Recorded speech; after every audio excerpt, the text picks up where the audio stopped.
As a lover of the 90s, I find Orange Juice and Bishop's Garden to be a refreshing throwback to my formative years.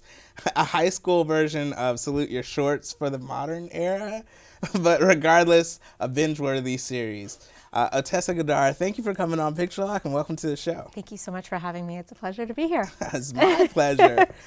So one of the first questions I always love to ask is, when did you first fall in love with film? Oh gosh, I think I just always had a love of both watching films and making films. It took me a little bit longer to realize that that was a viable career path, but always from a young age really enjoyed them. I remember in even junior high making videos for Latin class. Yeah. Like really ridiculous, sort of. Instead of writing a paper, can we make a video? And the teacher would begrudgingly sort of agree, would make these ridiculous videos, sort of reenacting the death of Caesar. Were you like in your family? You were the one that always had the handy cam. That was me. I definitely remember the handy cam. Yeah. Yes, and I was always documenting things, always taking pictures, always sort of viewing things through a lens. Yeah. So I think the writing was on the wall from the early days. Awesome. All right. So if you could just give us like a description of Orange Juice and Bishop's Garden and even the genesis of the project, because I think that's an interesting story as well. Absolutely.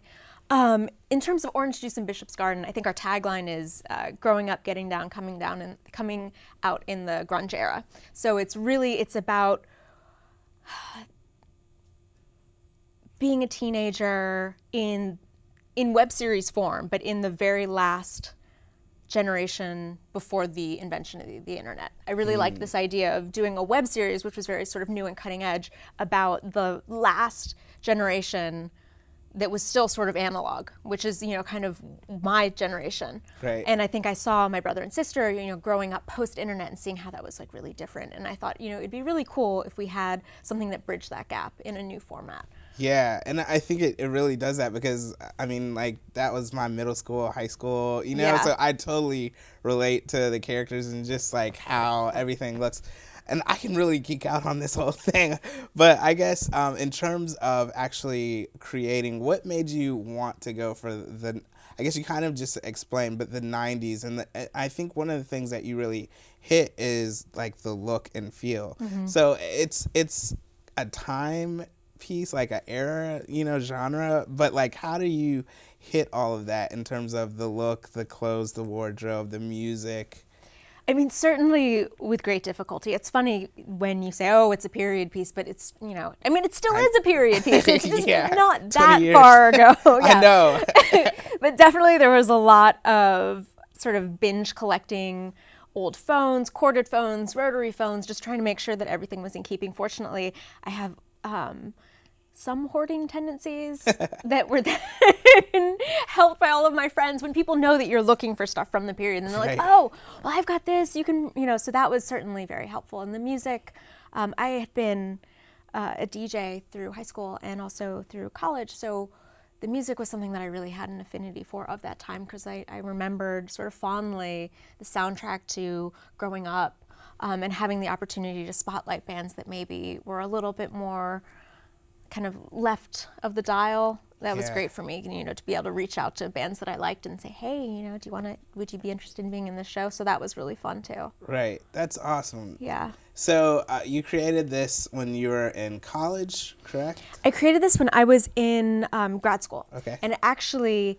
ended up becoming my thesis project at grad school. Okay. Which I had to fight for a little bit. Yeah. Because it was, especially now, web series are so much more common, which makes me very happy because it's obviously a medium that I have an affinity for, that I love, and seeing it kind of grow is really like magnificent and positive. But at the time, there were like maybe 3, 4.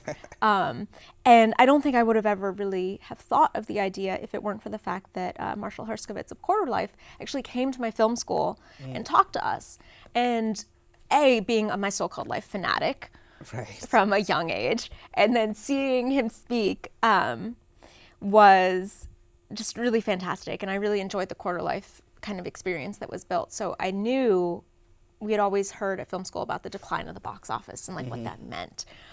But I had an inkling watching him speak and just, kind of seeing the way that, again, like my brother and sister, the way that they were accessing content is like, this is the way that it's going to go. This is the way that people are going to be accessing stories. We're going to go to television over IP. All of our viewing is going to be radically different. And so I just wanted to make sure that I did something in my thesis that kind of reflected my belief in that model, my belief in that future trend. Right. But again, when there aren't that many web series, and you're saying this like 7 years ago, Yeah. it's like, well, wait, you want to create something and like really low budget, and then put it up on the internet for free so that anyone can watch it. I mean, it wasn't, Right. the infrastructure wasn't there. You just sounded like a lunatic. Right. But not anymore. Now you're like, oh, she saw the future. Yeah, and it's so nice to see all the amazing shows that are available, because things that wouldn't get greenlit in other sort of circumstances, now they have a platform and a voice, and they're able to find their audience, and I think that's really gratifying. So what do you think is one of the most gratifying and the most challenging parts of actually creating a web series? I would say, well, it's funny because my production company, we also distribute other web series, and then we also have the DC Web Fest, which is coming up. Yeah. And so sort of from consulting with other web series and just being a lover of the format, I think that the biggest problem I see is what I call the season one curse.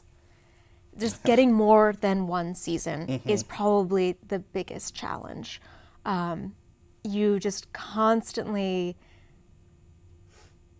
it's like you're trying to run a marathon on quicksand when creating a web series, so just you're running, and you're just like trying not to fall behind, and trying not to sink, but really just the maintenance of your story over time. And I mean that not just in terms of, do you have an idea that is sustainable, but also, are you able to rally everyone's focus? Have you thought about your long-term plan? I would say that that's truly the most difficult thing, is just making sure that you have something that people can binge watch. Right.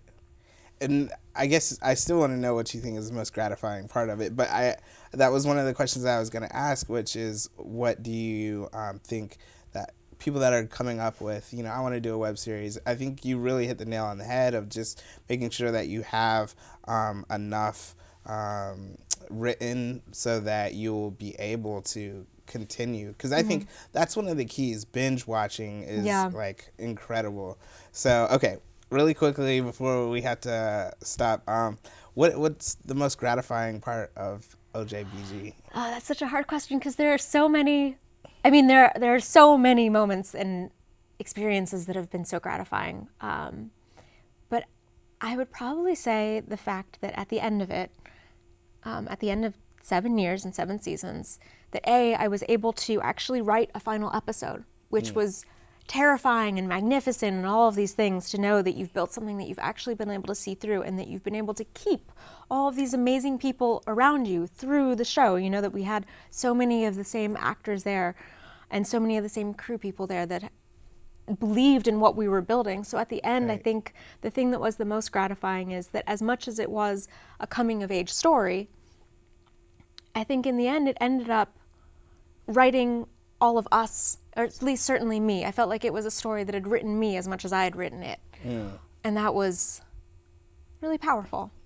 That is. And on that note, we're going to bring on some of the cast and crew from OJBG. So don't go anywhere. We'll be right back.